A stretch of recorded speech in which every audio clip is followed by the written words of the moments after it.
Hello everyone, welcome to MedTech World, and today we are from Abu Dhabi. Have the pleasure to be with Sean and Rudy from HealthDay. Thank you very much for being with us today. Thanks, Shara. Well guys, you have a very interesting idea behind your project, which is health tourism. Yeah, health tourism. So essentially, Shara, what we are, we're an operational system for hospitals to manage their entire medical tourism operation. So what myself and Sean are finding in the region here is every hospital, they're attempting to increase their numbers, their volume, their revenue, but there's no system in place to manage that. So that's what we provide for hospitals here in the region.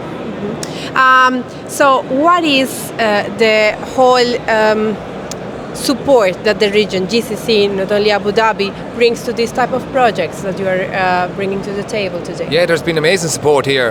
Initially, we were incubated in Dubai, a program called the Mohammed bin Rashid Innovation Fund. That's what kind of gave us our leg up here, it gave us validation in the region. And there's a number of those type of programs across both Dubai and Abu Dhabi. And actually, there's one in specific that we're looking to get into in the next few months. It's called Hub 71. And that will give us, again, more validation in the region in Abu Dhabi and integration into the hospitals here. Why this idea came to reality? What was the motivation behind? So I guess the main original motivation was that a friend of ours had to travel for medical treatment, and his way of contacting the hospital, waiting for evaluation, was very slow.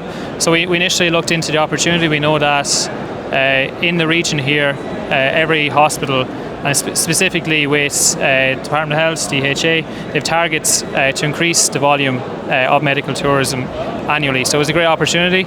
It was only when we sat down with the hospitals we saw how they worked. I guess as people who try to work as entrepreneurs, we looked at all the manual processes that hospital teams had. They're using Excel. Things are lost on email and WhatsApp, and when we saw this, we saw an opportunity. We sat down, okay, well, using modern technology and using AI, how can we automate a lot of these processes? This day and age, people don't need to spend hours manually entering data in. So that's where we began. Once again, hospital teams, it was a pain point for them. So every business that you start, it needs to be a pain point. So that's what it was, and that's where we gained traction. It's where we gained our initial investment. And it's brought us to the stage where we're at now, where we're growing in the region. And I believe outside the region as well, do you have any plans to go across borders, exploring any other markets? So the priority now is validation in the UAE, and we have discussed possible integrations with customers in Turkey, in Northern Africa, and countries in Tunisia and Algeria. And then we're looking to get into Europe as well. We have access points to all of those regions, but specifically for now, we're looking to have a proof of concept both in Dubai and Abu Dhabi, and this will be our benchmark market before we go international. Indeed.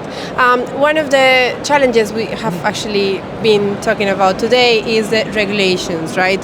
So when you have the use of data, AI together, how different countries, governments, and also private entities help in this gap, and sometimes problems that you face when regulation comes in. Yeah, and most certainly this is something we tackled early doors. So obviously we host a lot of sensitive data from patients who are across the globe. So we're always simple things like all our data needs to be hosted within the country. So through the AWS here in the UAE, we're compliant with our GDPR for European patients, our HIPAA compliance, SOC 2. So it's something we tackle early doors, obviously due to the sensitivity of the data. In relation to AI and how we can leverage that. So on our back ends, we found that hospitals spend up to 2 days reporting data from Excel to report to the marketing team. We built an AI agent on the back end that's fully compliant. Within a few clicks, hospital teams can ask it questions. They can prompt, why is revenue dropped here? Where are most of our patients coming from? And how can we improve? So it's just leveraging these tools in a system that has really kind of given us an advantage ahead of other competitors. So it's using modern technology, I think, in an industry that's trying to grow with it. Yeah, indeed. Well, guys, we wish you the best, of course, for the upcoming 2 days as well. A lot of opportunities for sure, and hopefully we can see you in any of our MedTech World events. Sounds great, Shara. Thank you very much for having us here today. We've enjoyed it. Thank you very much. Cheers. Thank you, guys.